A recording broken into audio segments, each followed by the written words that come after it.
জীবনে প্রথম, তাও আবার সবার জন্য আমরা দুজনে মিলে রান্না করলাম।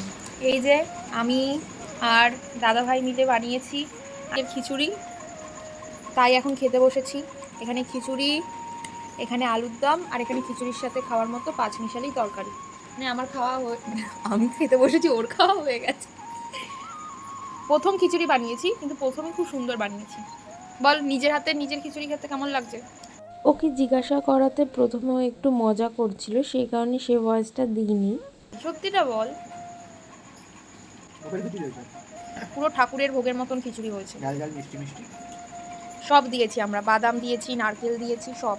লাস্টে আমাদের আছে চাটনি পাঁপড়, সেটা আর দেখালাম না। লাস্টে আছে রসগোল্লা, একটা আমের রসগোল্লা আর একটা এমনি রসগোল্লা। একটা না, অনেক রকমের। চাটনি আর পাঁপড় খাচ্ছে, আমি এখনো খিচুড়ি খেয়ে উঠতে পারিনি। আর এখানে আমার রসগোল্লার এই ফ্লেভারটা বেশি পছন্দ বলে আমি দুটো মিষ্টি নিয়েছিলাম। তারপর একদম লাস্টে থামস আপ দিয়ে খাওয়াটা শেষ করলাম। টাটা।